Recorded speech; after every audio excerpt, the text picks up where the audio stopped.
Bueno, vamos a iniciar este primer taller de la tarde, suelos y erosión, ¿qué nos falta para ser sustentables? A cargo del ingeniero agrónomo y gran amigo Miguel Ángel Taboada.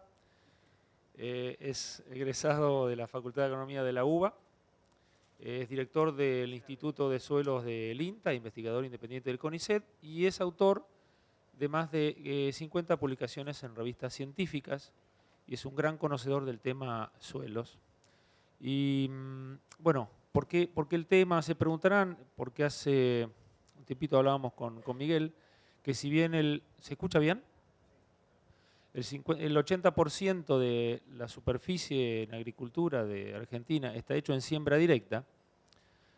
Todavía nos queda el 20%, por un lado, y por otro lado, que esté en siembra directa, ese 80%, nada nos indica que realmente sembrar directamente sea sustentable. Y de ahí que se desencadenan procesos, todavía hoy, procesos erosivos en las zonas de suelos más pesados, con erosión hídrica, y en las zonas de los suelos más livianos hacia el oeste, erosión eólica. Y de eso nos va a hablar el amigo Miguel Taboada. Así que Miguel, el auditorio todo tuyo. ¿Pasás por allá nomás?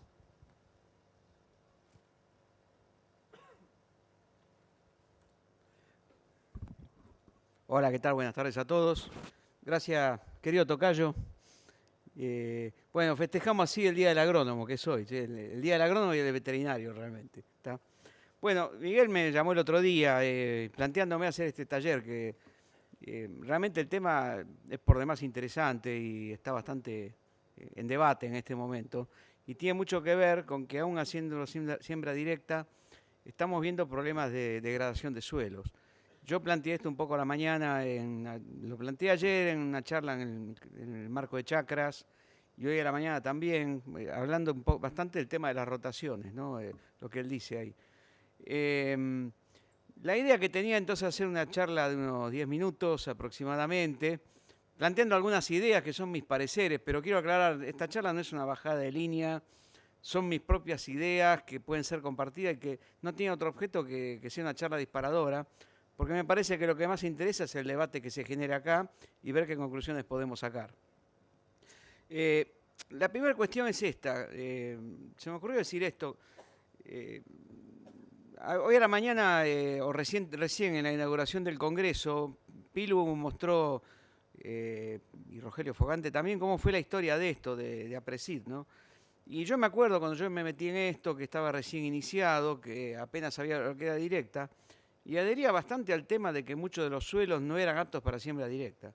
O sea, yo era parte de esa discusión, me acuerdo, desde la facultad que trabajaba en ese momento. Básicamente se discutía si era la directa la que causaba o no compactación. La realidad es que en este momento creo que hoy por hoy esta discusión está saldada, porque pensamos que no es la siembra directa en sí mismo la que causa compactación, sino la forma en que se hace esa siembra directa. Básicamente la fuerte tendencia a monocultivo, con barbechos largos de invierno, sin vegetación viva, más la combinación a veces con tránsito no controlado. Esto lleva a que efectivamente ahí sí se genere compactación, pero que uno efectivamente haciendo otros manejos alternativos que incluyan más vegetación, tránsito controlado, uno puede revertir esto. Medio lento esto, ¿no? De la misma manera, fíjense ustedes, acá tenemos lo que es un suelo compactado con estructuras masivas y laminares, yo lo mostré esta mañana esto, y lo que es un suelo no compactado ya con estructuras granulares y en bloques subangulares. Creo que hoy sabemos bastante bien que simplemente con manejo pasamos de la foto de la izquierda a la foto de la derecha. Aclaro que son suelos distintos estos, ¿eh? Es una foto nomás. La otra cuestión es que también durante años habíamos permanecido, a diferencia del tema de la compactación, tengo para mí que en el tema de erosión la historia fue al revés. Pensábamos que con directa y el tema que el suelo se cubría, nos quedamos tranquilos diciendo, bueno, llegó la directa en los 90, me acuerdo que en esa época, que todavía se usaba bastante labranza, había unos problemas de erosión que eran fenomenales, particularmente en la zona húmeda, la erosión hídrica, justo coincidía con un periodo muy húmedo. Esos años 90, 91 fueron años de una erosión pero atroz, me acuerdo. Y un poco la idea que surgió ahí es que básicamente que con la directa controlábamos erosión. Y esto es un poco lo que está reflejando este gráfico, que es de un libro de Tucho Bigliso, Ernesto Bigliso y Federico Frank, que muestra, usando el modelo de ellos, que es el Agroecoindex, se ve cómo aumentando el área sembrada, lo que se ve acá son las pérdidas de suelo. Se observa cómo en la agricultura argentina, en la década, el periodo que fue del año 1956 a 1990, las pérdidas de suelo, según ese modelo, eran mucho más altas que el periodo posterior que estamos viendo ahí, que es 2001-2005, y esto se atribuye a la irrupción de la siembra directa, el hecho de cubrir los suelos. Con lo cual, digamos, bueno, esta era una consigna muy tranquilizadora. Sin embargo, siempre hay un pero, ¿no? Y el pero es que nos estamos encontrando con otra realidad. Esta es una foto, la tomé yo en el partido de Arrecifes, un productor que estábamos trabajando con mi amigo Franco Damiano, donde se ve que, fíjense, un campo en siembra directa y miren qué cárcava. Y el alambrado 7 hilos le quedan 3 descubiertos nomás. Es decir, nos estamos encontrando que en gran parte de la zona húmeda, aún con siembra directa, cuando tenemos campos muy quebrados, con fuerte pendiente, tenemos fuertes pérdidas por erosión, que generan hasta estas cárcavas, mucha cárcava en cabecera ahí, por ejemplo.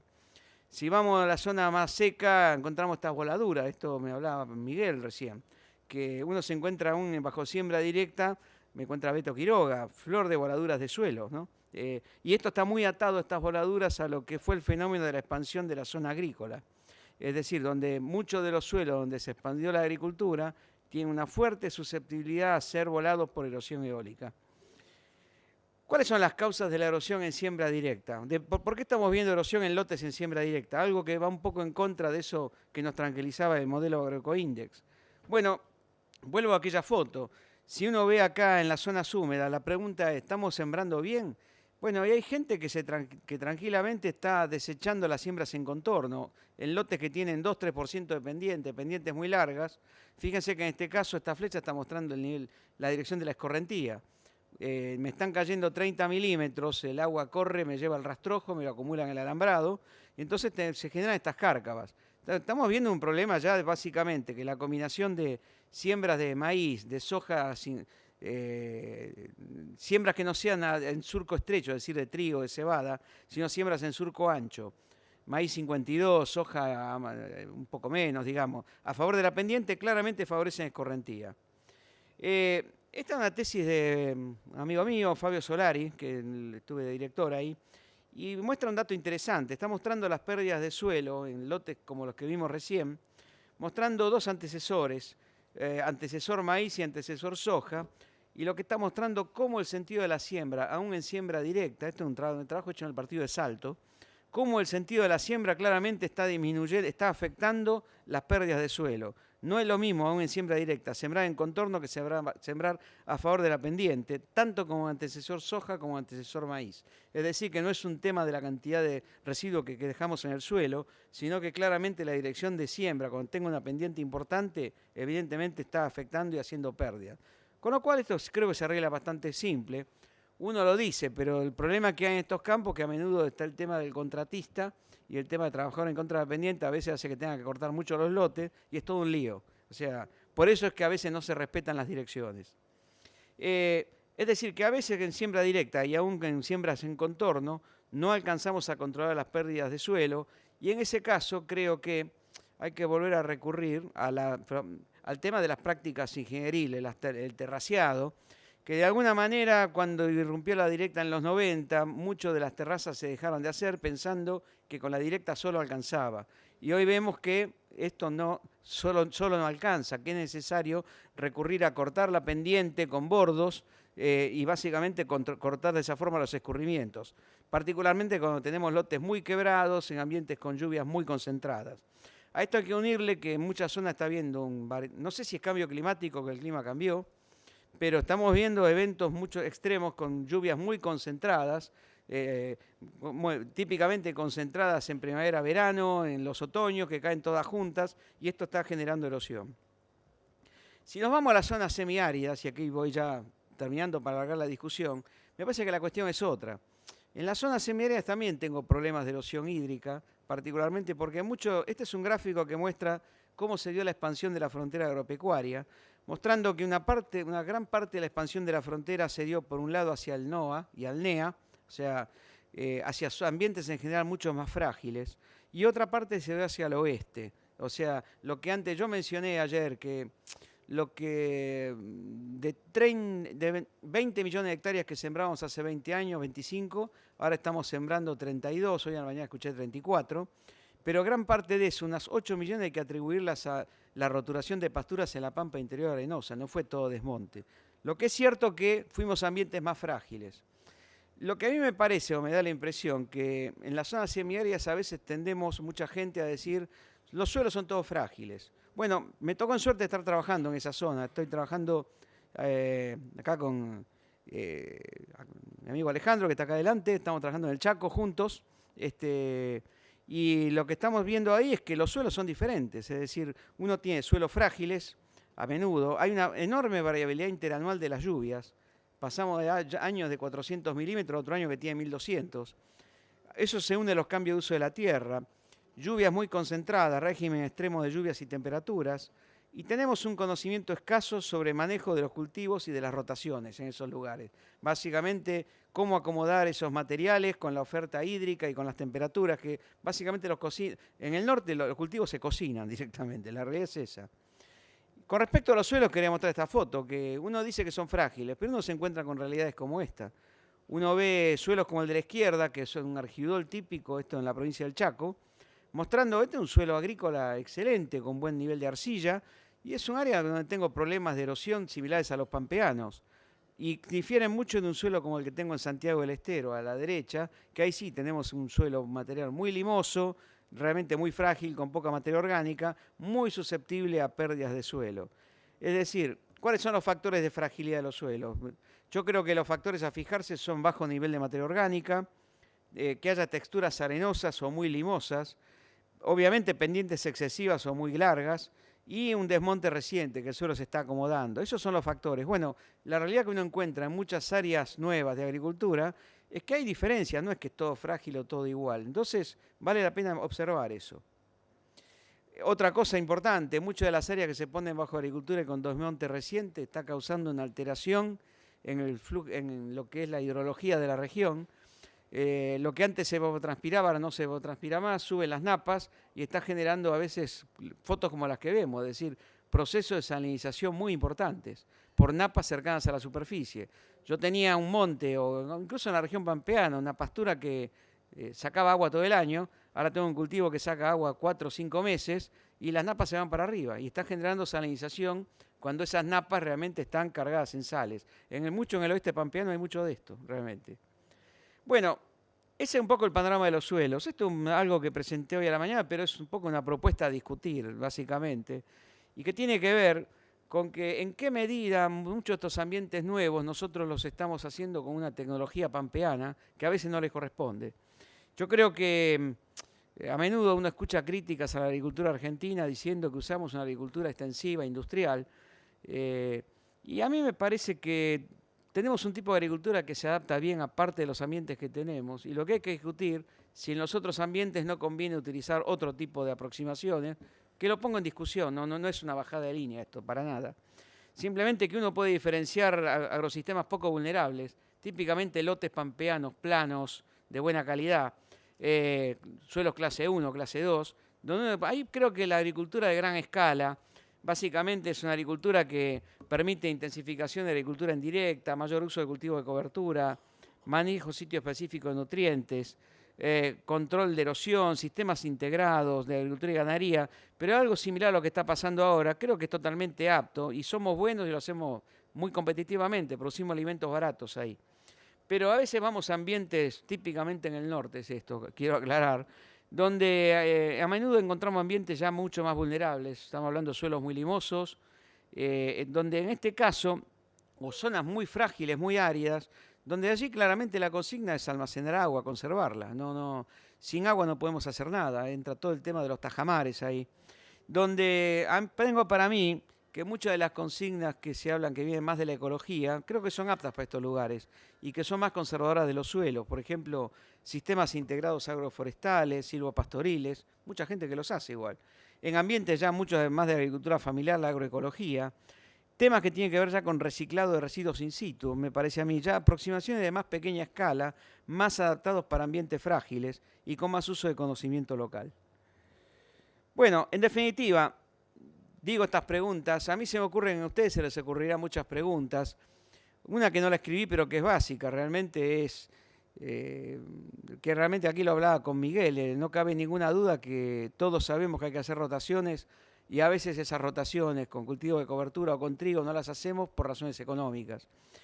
Quizá ahí la respuesta es muy obvia, pero doy otras que son menos obvias, que es la pregunta, estamos avanzando con agricultura hacia ambientes frágiles. La pregunta ¿es posible hacer agricultura en esos ambientes? ¿Son ellos todos iguales? Yo creo, tengo para mí que mucho de lo que consideramos frágil, no sé si es tan frágil, mucho de la expansión se está dando en ambientes de campos bajos. ¿Son frágiles?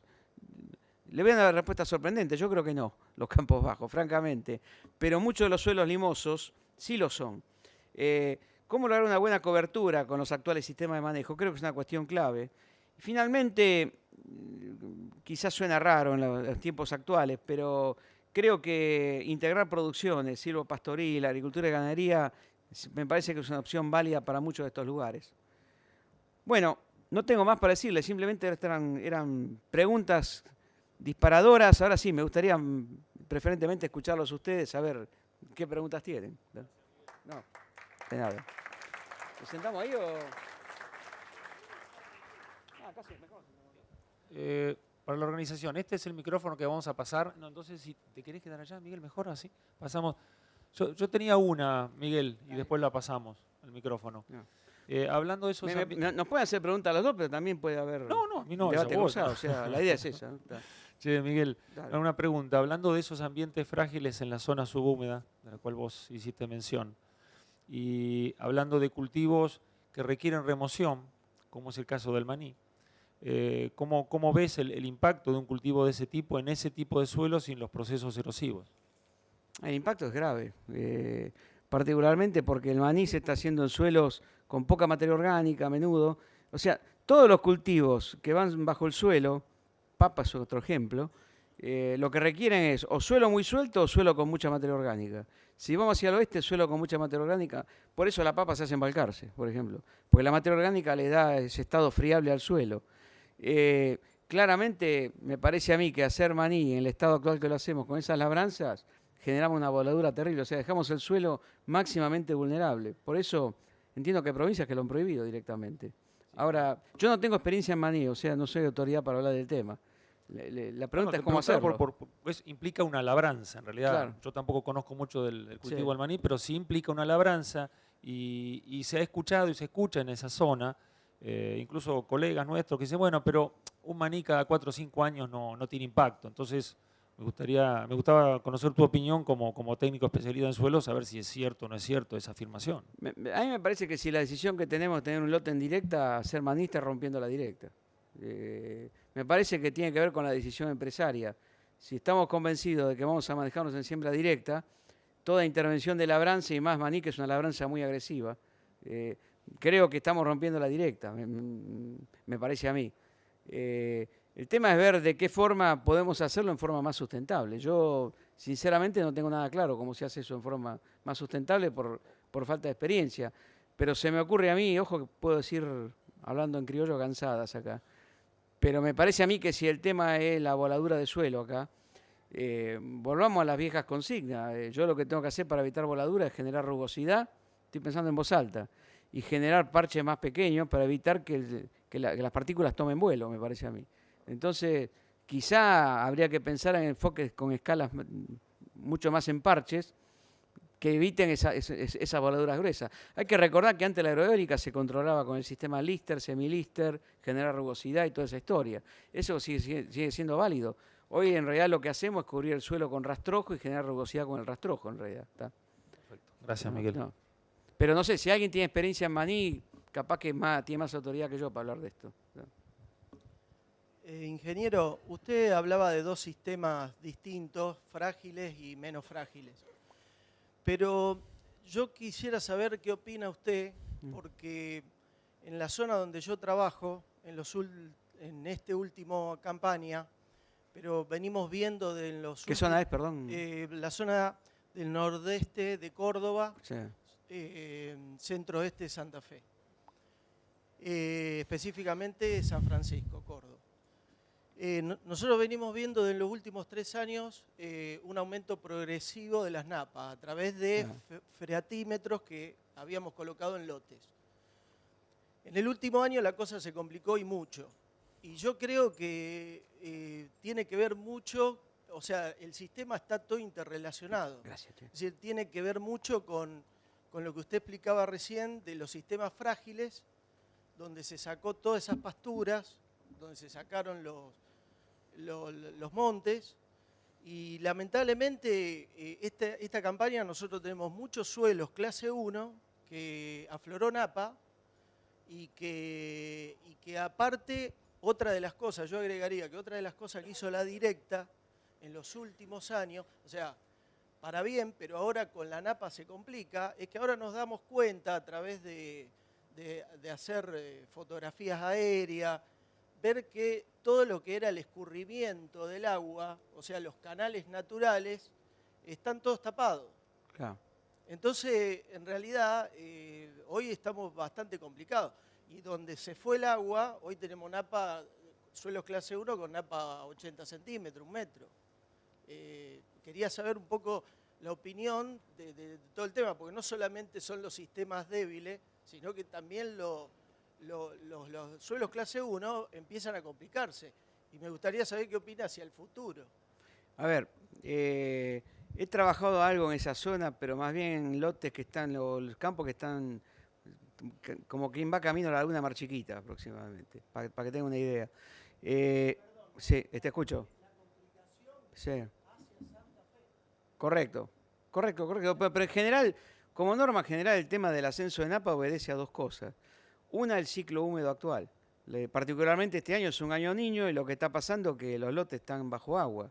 O sea, hay un tema estacional que tiene que ver con que está lloviendo más y las napas suben. Y el otro factor, que donde antes teníamos un monte, una pastura, que estaba sacando agua todo el año, mantenía las napas bajas. Al haber un cambio de uso de la tierra, o sea, tenemos un cultivo que saca agua, por ejemplo, una soja está sacando, no sé, si una soja de primera de noviembre a abril, el resto del año, toda agua que entra va a cargar la napa y la sube. Con lo cual, el fenómeno, lo que ha ocurrido no solo ahí, sino que típicamente en Chaco se ve mucho esto también, subieron las napas y a menudo esas napas estaban cargadas en sales y eso está causando salinización de suelo. Pero digamos que la causa es bastante evidente. Lo que sí he visto es ver, el tema es que ver cómo manejamos eso. Y una forma de manejarlo es, me parece a mí, es usar el agua. Es decir, durante el invierno meter coberturas, meter cultivos que estén mandando la napa para abajo. Me parece que esa es una de las cuestiones. Creo que uno de los factores es que una gran parte del año no tenemos vegetación que absorba agua. Ahí tenemos un gran tema, creo yo. Entonces me parece a mí que si tenemos agua, usémosla. Con cobertura, haciendo trigo donde se puede. Si hacemos eso, las napas van a bajar y ahí tenemos una forma de controlar el tema. Donde esto no es posible, yo he visto hacer, no es experiencia mía, pero en lotes ganaderos, donde tenían verdeos, yo lo que he visto hacer, gente que lleva, un colega nuestro, Phil se llama apellido, campo en inglés quiere decir eso, ¿no?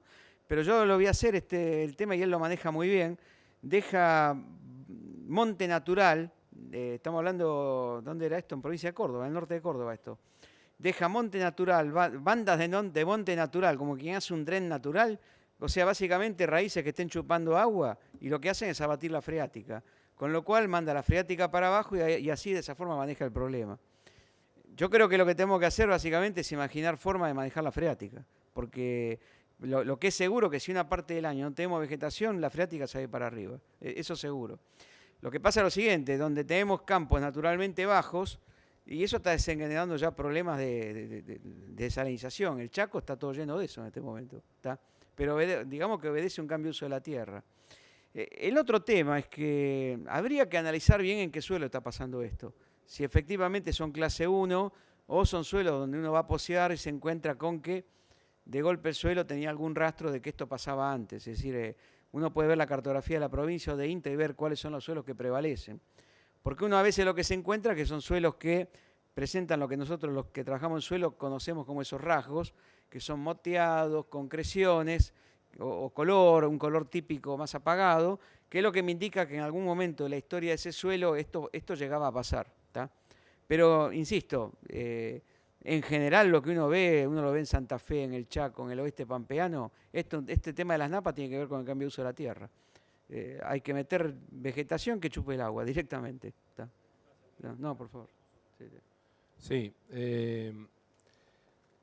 Usted se refirió al tema de salinización. Yo vengo de una zona donde normalmente uno está poceando, es el norte de La Pampa, sur de Córdoba. El año pasado tuvimos la segunda anilla consecutiva, los rendimientos fueron de 600, 800 mil kilos de soja. Cuando uno hacía las determinaciones de pH a 1 metro y 1,50 metros de profundidad eran de 9 y 10. Se produjo el colapso y hoy hay 500, 600 kilos de cobertura. La presión de la venta de agroquímicos asegura que el cultivo de una de las problemáticas del yuyo colorado se controla con residuales, muy potentes y de amplio espectro. Cuando se siembre este año, si nos ayuda el clima y es efectivamente niño, quizás no tengamos demasiados problemas de erosión eólica. Pero con 600 kilos de cobertura de soja y sembrando con residuales que no se saben manejar o que hay poca historia, en muchos casos de manejo nuevo, el desenlace está asegurado. Y las estructuras de pensamiento dominante en el país, lamentablemente, son extractivas, mineras, no son conservadoras. Sí, es cierto. Entonces, cuando uno escucha muchas de las cosas y no se asocian, no tiene claro cuál va a ser el devenir de las cosas. Quería su reflexión. A ver, la zona esa que me tocó estar hace un tiempo ahí, trabajando con el CREA, ¿cómo se llaman los CREA que está sobre Alvear? Alvear, la zona norte. Chapalefú, exactamente. En realidad, toda esa zona, ¿cómo, perdón? No. Oeste Arenoso, exactamente. Toda esa zona, efectivamente, tiene una gran variabilidad de suelos. Y uno se encuentra con lomadas arenosas, que son suelos que no tienen estos problemas de salinidad y qué sé yo, pero todas las partes planas y cóncavas del paisaje, lo que tienen todos suelos, estoy hablando de la zona que me tocó ver, ¿no? Pero poceando, hasta tengo la máquina y creo que tengo la foto ahí, suelos taptos, o sea, suelo silloso enterrado, muy parecido a donde está Miguel, es esto, en Peguajó. Nada más que son mucho menos expresados en cantidad de arcilla, pero también tienen napas altas y esos taptos, como están en contacto con la napa, son taptos sódicos, es decir, tienen pHs altos. ¿Qué quiere decir eso? Que la aptitud agrícola de esos lotes, en realidad, tiene que ver con cuánto tengo encima del tapto y qué calidad tiene. Si yo encima de ese tapto, el tapto básicamente tiene un pH 9 a veces, con lo cual es una barrera para las raíces directamente. Si yo encima tengo 40, 50 centímetros de suelo arenoso que no es sódico, eso en algunos años puede andar bien. Pero en los años húmedos como actual, ese tapto en realidad es un piso de maceta impermeable que acumula agua y lo que hace es ahogarme las raíces y lo que llamamos la subida de napa. Con lo cual, digamos que lo que hay que ver en esa zona, me parece a mí como cosa fuerte, es cuál es la variabilidad de los suelos, donde yo tengo lotes muy agrícolas de las zonas medanosas, digamos, donde el problema es retención hídrica y nada más, y las zonas más planas están muy llenas de tapto y tienen toda esa problemática.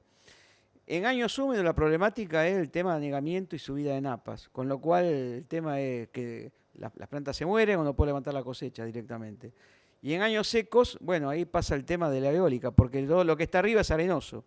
Y si me queda, en realidad, un manejo como el que usted está diciendo, que me deje poco residuo, el lote queda susceptible a pérdida de erosión eólica, con lo cual la recomendación pasa a ser un manejo clásico para la región de tratar de manejar coberturas. En general, una recomendación que hace uno ahí, en general también, es que también hay uno la napa conviene mandarla para abajo, con lo cual, en la medida de lo posible, conviene hacer cultivo de invierno, en realidad. Conviene meter trigo o centeno que mande la napa para abajo y por otro lado deja una buena cantidad de residuo que cubre el suelo. Pero para lo que yo entiendo de esa zona, por lo menos cuando la había visitado, es que uno tiene dos problemas distintos. Uno de los problemas en años normales es el tema de cobertura de suelo, como pasa en todo el oeste. Y en años muy húmedos, en esos suelos con tapto, es la subida de las napas realmente. Donde hay uno se encuentra con lotes que tienen 40, 50 centímetros los sueleros llamamos horizonte A y AC. ¿Tá? Otro, en cambio, tienen nada más que 20 o 30 centímetros de ese suelo y encima con pH alto, eso ya no son suelo agrícola, por ejemplo. ¿Tá? No sé si le respondí más o menos.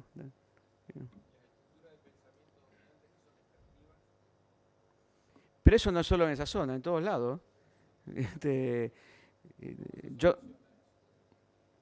Bueno, voy a decir una respuesta antipática, con poder del Estado. Porque no, con poder del Estado. De hecho, a ver, está pasando esto. Cada 1000 kilos de soja que sacamos de un campo estamos llevando 7 kilos de fósforo. 7 kilos de fósforo, o sea, un señor que saca 3000 kilos de soja se está llevando 20 kilos de fósforo del campo. 20 kilos de fósforo son 100 kilos de superfosfato triple. Habría que ver cuánta gente pone 100 kilos de superfosfato triple por año. No todo el mundo. Entonces, ¿qué quiere decir eso? Que mucho del avance de la frontera lo estamos haciendo basándonos en la extracción de recursos minerales que están en el suelo. Hoy por hoy uno va a lotes que están por el borde entre Chaco y Santiago del Estero, los niveles de fósforo están en 30, 40 partes por millón. Si sigue la agricultura y no se fertiliza, evidentemente dentro de 10 años esto va a estar mucho más bajo. Entonces, a mí me parece que, yo creo que es un tema del Estado esto, creo yo, donde por un lado me parece a mí que la gente con este tema de retenciones y toda la historia evidentemente trata de limar costos por todos lados, pasa eso. Lo notable es que uno, por ejemplo, a mí me parece que la estructura de pensamiento tiene que ver con la historia de la Argentina y es un tema muy opinable. Uno va a Uruguay, cruza el charco directamente y en Uruguay la historia es totalmente distinta. Los uruguayos fertilizan, pero terriblemente más que nosotros. ¿Pero por qué? Porque tienen suelos que todos son pobres en fósforo, pobres en nitrógeno, en potasio. Si no meten nutrientes no sacan nada. Acá nuestros suelos muchos eran ricos naturalmente, con lo cual nos hemos acostumbrado a no fertilizar. Entonces el tema es que aquí en la Argentina hay una conciencia extractiva que viene mucho de la historia que hemos tenido, creo yo. No. Siguiendo con la inquietud de Miguel, yo vivo en La Pampa, en el norte de La Pampa, y hemos tenido algunas experiencias de siembra de maní. En La Pampa es obligación sembrar por franjas, o sea, claro. Eso es lo que se está haciendo. Quiero saber si eso realmente es suficiente como para poder retener la voladura de esos suelos. A ver, mi respuesta es teórica, porque no tengo experiencia en el tema. O sea, yo me gusta diferenciar. Cuando le digo estuve en tal lugar o hice tal cosa, hablo con mucha seguridad. No tengo experiencia en maní, pero usando la teoría que viene de la facultad, creo que sí, que es suficiente. Porque es un tema de distancia, de tomar carrera, la saltación de la partícula cuando se vuela. Si yo le pongo una trampa, vuelve a quedarse. Sí. ¿Es necesario que tenga alguna medida especial esa franja? No, porque hemos visto de sí. que van ampliando la franja de maní y van disminuyendo el... No, esa franja tiene que actuar como trampa. Y el otro tema tiene que haber rugosidad, básicamente. Lo que hay que evitar es que la voladura tome distancia y que esto actúe con, digamos que tome velocidad, básicamente. ¿Tá? Bueno, pero como alguien dijo, la única verdadera realidad no es el que piensan, fue Aristóteles, ¿no? Aviso. No es el que ustedes están pensando. Si seguimos viendo voladuras y me entra tierra en la casa, evidentemente eso está fallando. Es así de simple. O sea, más que me ponga a teorizar, veamos qué está pasando. Miguel, y suponiendo que tengamos suerte y que las franjas sean del ancho suficiente como para parar la voladura, lo que no estamos contando es la materia orgánica joven que se pierde en la parte que se trabaja, más la disturbación en la estructura de esos suelos frágiles, ¿no? O sea, suponiendo que paramos la erosión, Claro. pero el daño mecánico no se para. Claro, pero ahí enseñame vos a mí, ¿maíz cuándo lo haces? Enseñame vos a mí. No, a se ver. siembran, las franjas de maíz, Sí. de maíz se siembran y después Claro. se siembra el maní. Pero, bueno, en las épocas del año me parece a mí que lo que está diciendo es un problema de materia orgánica esto. Claro. Yo estoy removiendo el suelo una enormidad y estoy quemando materia orgánica, por más que haga la franja. Me parece a mí que lo que hay que hacer es contrabalancear y el resto del año que no tengo maní o cuando roto, poner cultivos que metan carbono en el suelo, claramente. Gracias, Miguel. No soja, meter centeno, por ejemplo. ¿No? Hola Miguel, Yo, siguiendo con el tema del cultivo en franjas, estoy en la zona acá en Uranga, sur de Santa Fe, con mucha pendiente y bueno, ahí hay problemas de mucho de erosión hídrica, con cárcavas peores que la de la foto. Y teníamos el sistema de terrazas para controlar en algunos lotes y bueno, estábamos por probar el cultivo en franjas. Sí. Quería ver qué opinión tenías de eso o qué recomendaciones al respecto. Sí, la zona de Uranga la conozco bastante. Son suelos, en realidad lo que tiene la zona de Uranga, toda la zona franja del río Paraná tiene suelo muy pesado. Particularmente Uranga lo que prevalece es serie peirano, que son argiles vérticos, y que son franco-arcillo limosos, con muy poca macroporosidad, y tienen mucho limo, lo cual son muy susceptibles de degradación. A mí me da la impresión, encima son lotes bastante quebrados en cuanto a pendiente. Si me permiten, a mí me parece, bueno, podemos probar qué pasa con las franjas, pero yo estaría muy sobre aviso de qué es lo que está pasando, porque me da la impresión, la experiencia que tenemos nosotros, por ejemplo, en Chaco, con lotes de textura parecida, es que hay que caer en terrazas de base ancha, cultivables, porque lo que hay que cortar básicamente, es importante cortar los escurrimientos y conducirlos para evitar que se formen esas cárcavas, evidentemente. Si haciendo en franjas de contorno es posible, bueno, bienvenido. El problema que tiene el tema de las franjas de contorno, lo mismo que las terrazas, que en muchos ambientes son muy quebrados y es muy difícil hacer terrazas paralelas, con lo cual después es un despiole con los contratistas, ¿no? Porque trabajar esos ambientes llenos de triángulos, no quedan chanchos sin sembrar, un montón de superposiciones, o sea, siempre lo preferible es hacer terrazas paralelizadas, que puedan ser, donde los lomos puedan ser trabajados. Eso quizá en ambientes como Uranga, o sea, en ambientes pampeanos es posible, porque en general se caracterizan por tener pendientes más bien largas y homogéneas, pero te vas a Entre Ríos o te vas a otros lugares, ahí es más complicado, porque ya son ambientes más quebrados, mucho más irregulares, ¿tá? Entonces, en la medida que con las franjas podamos conducir los escurrimientos y cortarlos y llevarlos en vaguadas, bueno, anda bárbaro. Y lo que uno tiene que controlar es ver qué está pasando. Básicamente, si empezamos a ver que empieza a haber surca y empieza a formarse cárcava, evidentemente hay que cambiar de manejo. Pero lo que es esencial es cortar el escurrimiento, cortar la distancia que corre el agua, porque eso es lo que termina armando la cárcava. Volviendo al tema de lo que era cuando comentó recién lo de Uruguay. En Uruguay están implementando esa ley de manejo del suelo, que hacen una especie de fórmula para ver justamente cuánto, según pendiente y tipo de suelo, cuánto se puede llegar a perder. ¿Qué opinión le merece y si cree que va a haber, si se puede llegar a implementar acá algo similar? Sí, mira, Uruguay la ventaja que tiene con respecto a nosotros, bueno, además de otra cultura como país, ¿no? Pero son diferentes que nosotros. Pero otra cuestión que tiene es que tiene un país homogéneo en clima, no en suelos. O sea, climáticamente es todo un país húmedo y superhúmedo, con lo cual ellos lo que vieron fue, te digo porque hemos recibido bastantes charlas de la gente de allá, de Mariana Gil y el vasco, me olvidé el nombre, me mareé, García Prechac, vinieron a contarme un poco lo que hacían. Y básicamente ellos lo que utilizan es la ecuación de pérdida de suelo, la USLE, adaptada para las condiciones de Uruguay. Con la ULE ellos lo que dicen es que lo que hay que lograr es que todo manejo tiene que estar por debajo de la pérdida de suelo de 3 toneladas por hectárea por año, calculado con la USLE. Entonces, cada productor lo que tiene que hacer es un plan de manejo, ¿tá? Que firmado por un agrónomo que tiene que tomar un curso y lo acreditan para eso, un ingeniero agrónomo, un curso por la web se toma. Y el agrónomo certifica, bueno, que con este manejo que tiene la rotación, trigo, cultivo de cobertura, maíz, soja, bla, bla, bla, bla, bla, se asegura que la pérdida de suelo es menor a 3 toneladas por hectárea. Lo que es notable es que la semana pasada fui a Uruguay, tuve que dar una charla allá. Cuando cruzás de Gualeguaychú por el puente de Fraivento, vos ves barbechos todo oscuro, como vemos acá, y va a Uruguay está todo verde, porque hay obligación de hacer cultivo de cobertura. Le están metiendo, está todo sembrado avena de cobertura ya, o trigo. O sea, la consecuencia de eso es que eso está funcionando muy bien, aparentemente.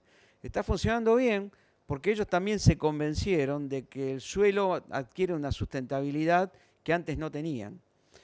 Esa es la parte buena. La otra parte es que también la historia uruguaya es otra distinta. En Uruguay no hay retenciones.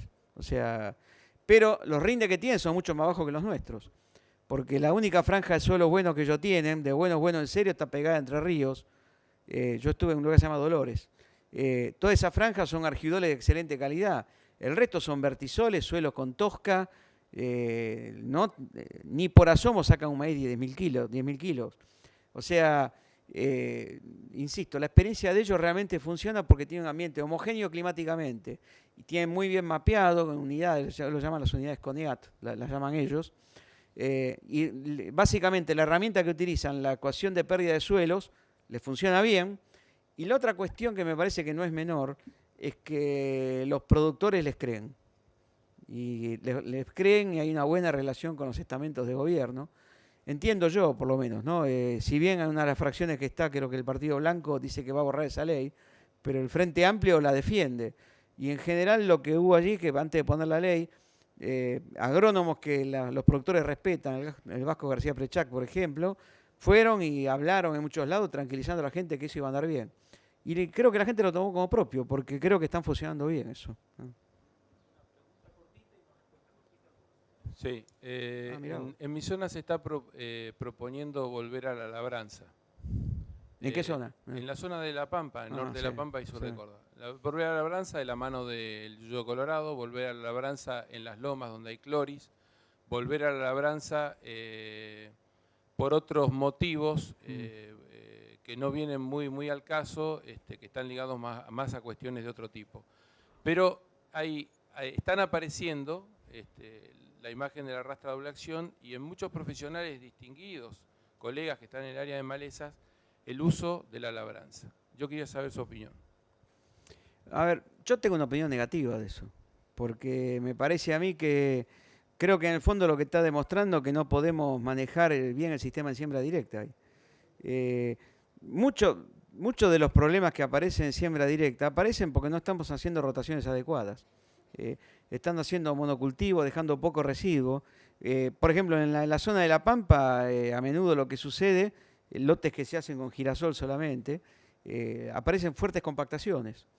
Pero en realidad lo que aparece como compactado aparece porque en realidad o bien no hacemos una buena conservación de la humedad, o también drásticamente yo lo que veo que estamos haciendo agricultura donde no podemos. Vale la pena escuchar a Beto Quiroga. Beto es un súper especialista en esto, sabe mucho más que yo de la zona, pero Beto una cosa que habla mucho es de la vocación de los suelos. Lo que llama vocación es la aptitud de uso de los suelos. Y a veces estamos queriendo hacer agricultura en lotes que tienen nada más que 70 centímetros de profundidad y donde encima entramos con poca humedad y tenemos un cultivo que fracasa. Entonces, yo creo que una cosa muy clara antes de tomar decisiones de este tipo es ver dónde estamos haciendo lo que hacemos y darle a cada suelo el manejo adecuado, creo yo. A mí me da la impresión, esta misma discusión surge en la zona húmeda con el paratil. Yo tengo la impresión que a veces son soluciones desesperadas ante cosas que estamos manejando mal. Estamos dando manejos inadecuados a lugares donde el manejo tiene que ser otro, creo yo. ¿Está? Miguel, bueno, muchas gracias. Está para quedarse toda la tarde discutiendo, pero bueno, tenemos que terminar el taller. Bueno, igual quedó una pregunta acá. Si está mi mail de INTA, los mails de INTA son fáciles, apellido.nombre INTA.gov.ar, taguada.miguel INTA.gov.ar, me escriben. Bueno, muchas gracias Miguel y muchas gracias a ustedes. Gracias a todos.